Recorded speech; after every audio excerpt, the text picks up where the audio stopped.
No,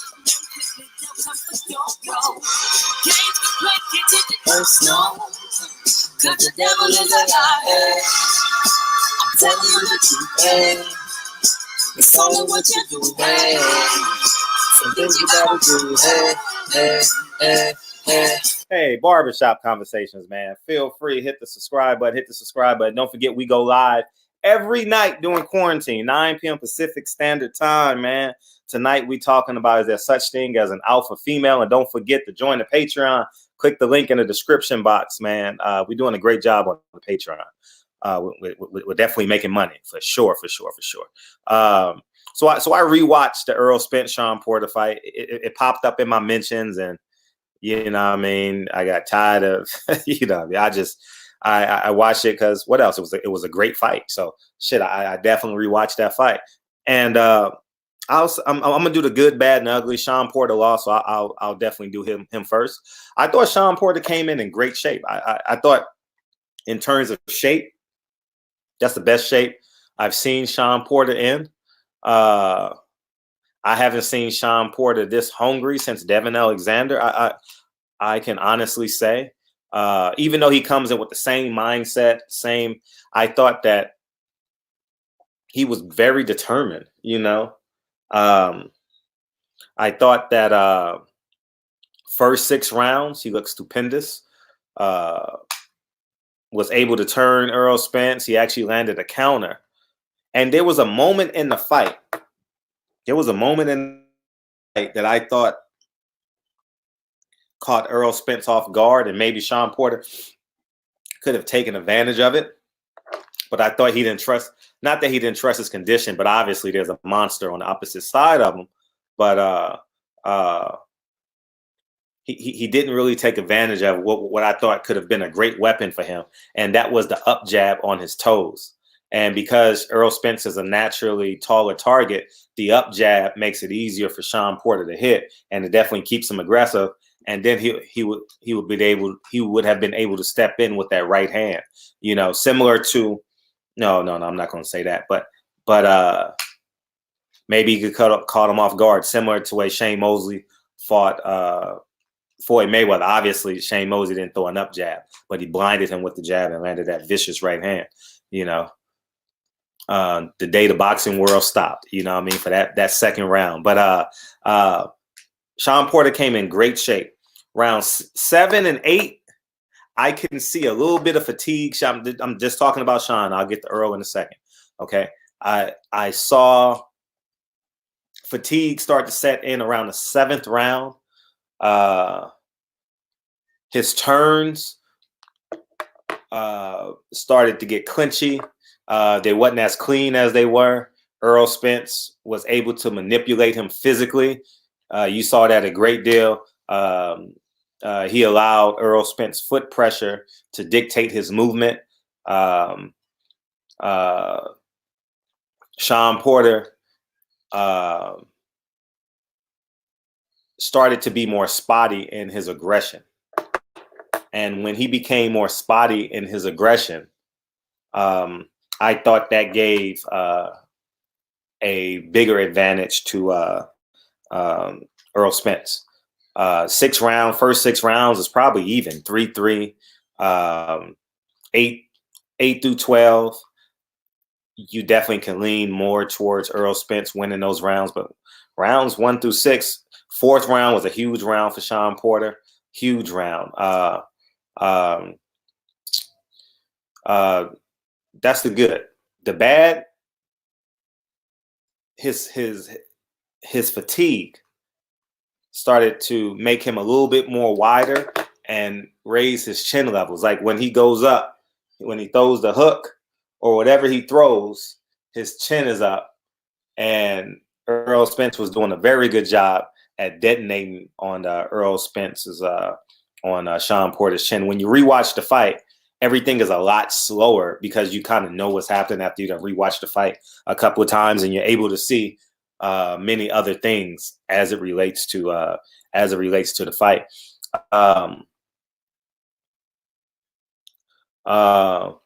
Here's where the irony of this whole thing is, and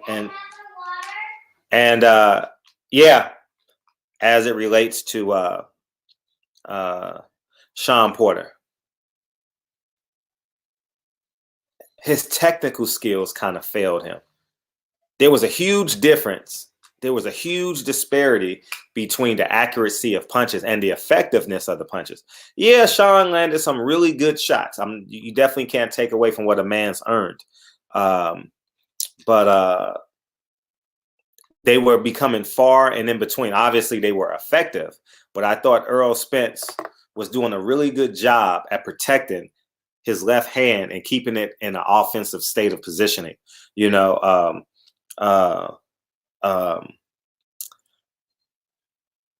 and that just goes to the difference mindset in terms of coaching. I believe Sean Porter is more of a volume style coach. I mean, a volume style athlete. I thought his fleet of foot was exceptional. He's more of a volume, and that definitely works for him.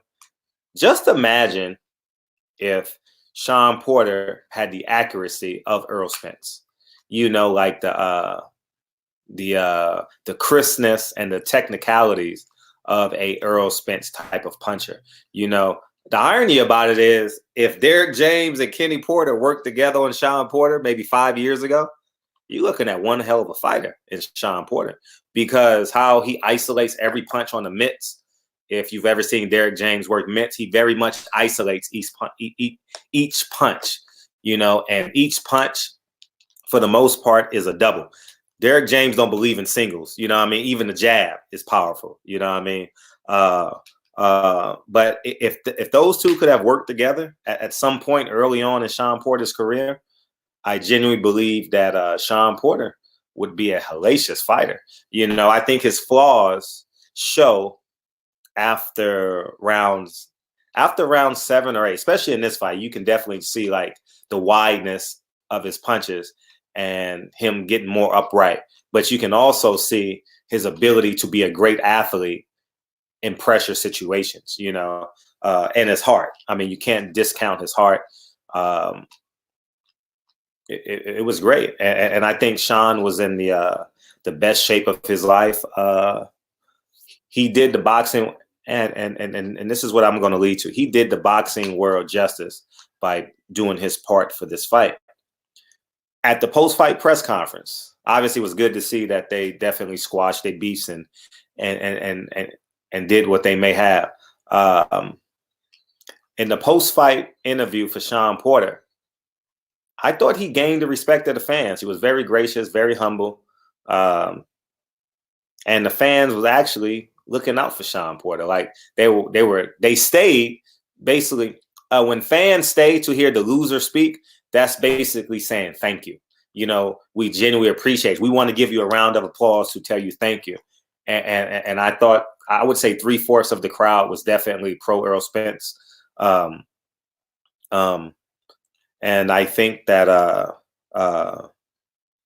he did a great job in the post-fight interview. I didn't notice it till today, but the skip, if you've been around PBC, I thought that was a great gesture by Sean Porter by honoring Skip. He passed on sometime last year, I believe. But then he had a gold chain on, kind of looked like Adrian Broner. I didn't really feel that because that didn't look like Sean Porter. You know what I mean? That probably was more Kenny Porter telling him to put that on than Sean Porter.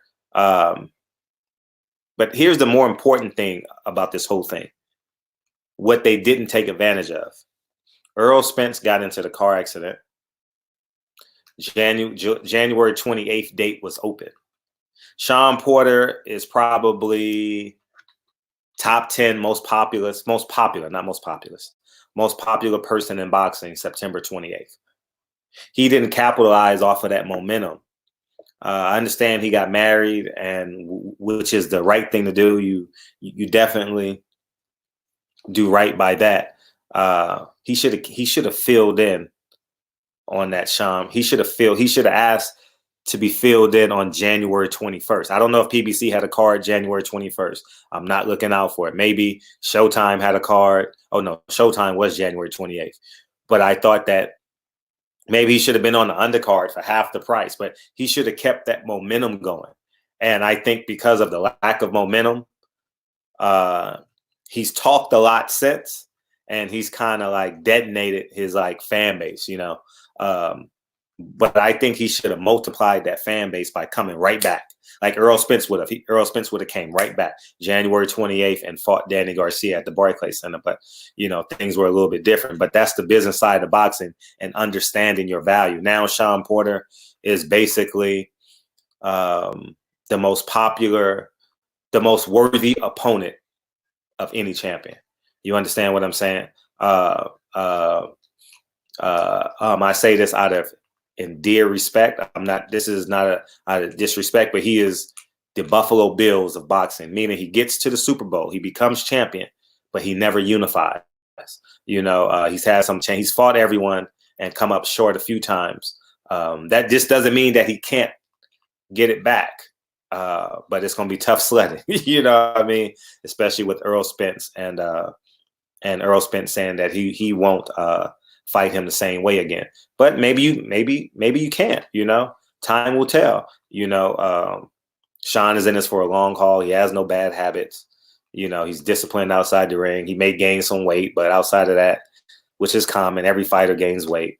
But I thought he and Larry Wade and Team Porter should have got right back in the gym right after he got married. I'm not sure if he went on a honeymoon or not, but they should have capitalized off of Earl Spence's car accident and jumped right back in the ring and fought January 21st or January 28th on Danny Garcia's undercard for a fraction of the price, just to sustain yourself. Now you're going to be without a check for at least a year now, which hurts, A lot of these A-level fighters will not fight this year, and they still got to pay taxes on their properties. It's going to be a tough year. You know what I mean? I'll talk about that later, but that's the good, bad, and ugly for Sean Porter. Let's get to Earl Spence. The good, the bad, and ugly. Oh yeah. I'll talk about that at the end of it. The good. Earl Spence was able to sustain himself in the weather in the eye of a storm. I thought Earl was very accurate. I thought Earl was on a mission. He definitely wanted to complete that mission. He had one intention. He wanted to beat Sean Porter up. He did a very good job at it. He didn't get to stop it. He did a good job at it. I thought he overwhelmed Sean in the championship rounds. Because of Sean's style, Sean has to exert more energy. Because he's shorter, because it's just the way God made him. Because he's not the more technical, in terms of jab, stand behind the jab. Because a lot of times you can circulate oxygen for 30 seconds just by staying your jab. Circulate oxygen, throw the jab, and then explode to a different angle just to keep your breath. The crowd gonna boo a little bit, but you're able to perform rounds 9 through 12. Sean Porter didn't do that. As I said going into the fight, I thought Earl Spence's right foot is probably the best in the welterweight division. His ability to apply pressure with positioning is very crucial. I thought he wanted to. You ever seen like two people meet in the middle of the road? I thought Earl Spence wanted to fight Sean Porter on his side of the road, if that's an analogy. He did a good job at it. Here's what I think Earl Spence probably can get better at. When he goes to the high guard, I'm going to do it right-handed because I'm more orthodox, but we're just going to assume because I can probably do it better. When he goes high guard, he drops this to shoot his jab. If he can consistently stay down, so let's say Earl Spence is 5'9", 5'10". If he can fight from a 5'6", 5'7", bend his knees and shoot the jab from this position, shoot it from here instead of here. That makes him elite amongst elite. Those are like the real subtle things that I saw. What else? He definitely can do more head work with the bag, become more elusive. He dips and slips. Maybe he can do more You know what I mean? More of that stuff. Sean was catching him, pulling out a lot. Sean caught him pulling out a lot, and I thought it frustrated Earl a little bit because when Earl pulls out, he didn't pull out here, and he didn't come here. He didn't pull out here in position. He pulled out with his head up, and I thought Sean caught him a couple times. Sean also caught him with some wide shots, but it's you can't prepare. It's hard to prepare for a wide shot when you're on the railroad tracks in terms of boxing. You know what I mean? Jab, right hand, left hook, and you're preparing to shoot, and the motherfucker comes around your guard and lands a shot. Man, that's just boxing. I mean, that's just boxing 101. You understand what I'm saying? So the bad, I talked about that. Here's what I noticed about just the framework of Earl Spence. His back didn't look the same like the Chris Algieri fight. I thought Chris Algieri, and I even told Earl Spence personally to his face, I thought that Chris Algieri fight was the best I've seen him. You know, he was able to manipulate Chris Algieri with the jab, push him over to his left hand, bah! Come right down the pipe with the left hand. Obviously, different levels of opponent. Sean Porter is definitely an upgrade from Chris Algieri. But I'm talking about just the physicalness, the framework, you know, the indentation of the abs, the indentation of the rear deltoids, you know what I mean, the supraspinatus and all those muscles and shit. You know, I think that I don't know what Earl Spence did for this camp, Sean Porter and the Chris Algieri camp. But if I know he's an older fighter and he's a wealthier fighter, so he can definitely make it a lot easier. He said he doesn't have a nutritionist. Maybe he could bring in a nutritionist and a chef. And I'm not sure if he's still with oh shit. Y'all know his trainer. God damn. I always draw a blank on motherfuckers, but he his old trainer. Blu-ray Fitness. I'm not sure if he's still with him, but I think that if he was with Blu-ray for the Chris Algieri fight, they need to find a meshing point and revisit some of the things that they've done. He's an older fighter, but he's still in his prime of primes. What, Earl, 29, 30, somewhere in there? But just his physical framework, I thought that probably could have been better. What else?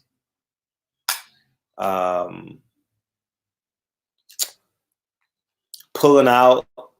I love the fact when he caught on to Sean Porter's game plan, he tried to keep him on the ropes.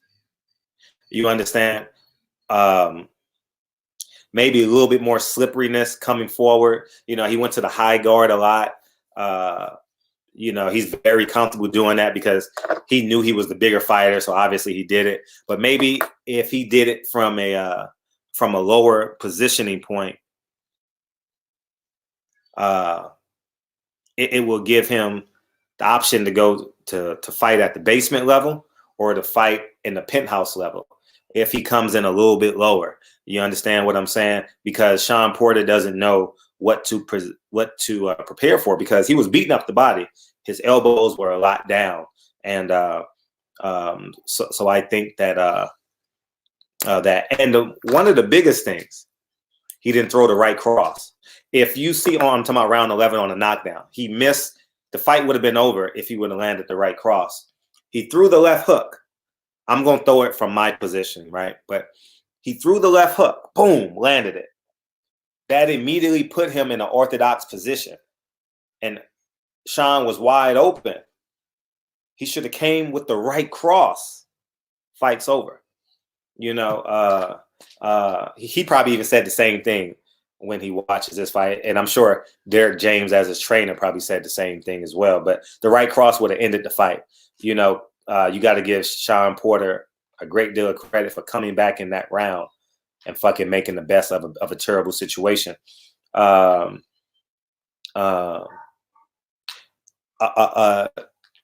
thing, what I noticed too, is Earl Spence had 3 in terms of advertisements, it was 3-1. It was 3-1. I thought on the belts. I mean, on the shorts. Sean probably got to do a better job at marketing himself. He's on Fox now. He probably gets viewed by 500,000 people every single day. You got to charge it? You got to charge iPad? Okay, I'll charge it. Put it on the chair. I'll charge it in a second. Yeah. And so I think that what's up? Yeah. Oh, you want to sit on Daddy's lap? So I think that we're doing a video. Okay, Kiki, say hi. Yeah. So I think that hi. So I think that Sean Porter got to use his platform a lot better and start working the local businesses in Las Vegas, and probably try and get more advertising. Maybe he can get some sponsors on his tie or some shit. You know what I mean? Something like that. But post-fight interview was good. They had the January 28th date locked down. Yeah, man, it was fun to go back and rewatch this fight. The same intensity in which I saw it live is pretty similar to the way I rewatched it just now. It was an up-tempo, downhill fight. Earl Spence came in good shape. I actually think Earl Spence could have came in better shape. I just looking at Earl and comparing him to Chris Algieri, how he wasn't a watch yourself. Go ahead. Go shoot Lincoln. Huh? Go shoot Lincoln. Okay. He was, let's say, let's use this analogy. Yeah. He was going downhill. The first with a was made of wooden was made by England. Yeah. So and things are very deep. So he was going downhill in a 4-cylinder car against against Sean Porter. Against Chris Algieri, he was going downhill fighting and boxing in an 8-cylinder car. You understand? Earl got to get back to that. Earl got to get back to dominating like that. But when God make you special, sometimes you believe that you can do things the way you want to do it, but for longevity, stick to the things that work for you. It's similar to me. Like, I don't know anything else. I know stocks and real estate. You understand what I'm saying? I'm not the guy that's going to try and sell cars, or I'm going to do what works for me. I'm going to be pretty consistent at doing what works for me. And I think if Earl gets back to that, and I think if Sean gets, because I think Kenny is a great volume trainer. You understand? Meaning that if the goal is to get 20 punches, he can inspire Sean to throw 25. But if he has a trainer like Derek James, those last 5 punches when you're tired won't be wise. All right, won't be wide. You understand what I'm saying? So I think that go put that in the trash for me. Okay. All right. So you want to sit down? So I think. Yeah, I do this. Okay. Daddy, do that. Daddy, too. All right. So barbershop conversations. Say barbershop conversations. Yeah, I do, Daddy. Okay. Here. Shoot it. So anyway, we're gonna get out of here. Barbershop conversations. Feel free, hit the subscribe button, and I'll talk to you guys soon. Peace. Go get Lincoln. Go get Lincoln. Go get Lincoln. I'm coming. Go get Lincoln. Go give Lincoln a hug.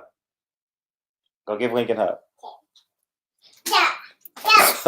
You got to do whatever you got to do to get these kids. Yeah. So I think the advertisements was 3-1. Where am I at? 3-1 in terms of split, but Sean Porter is consistently on the bigger platform. You understand? So he definitely got to learn how to maximize that.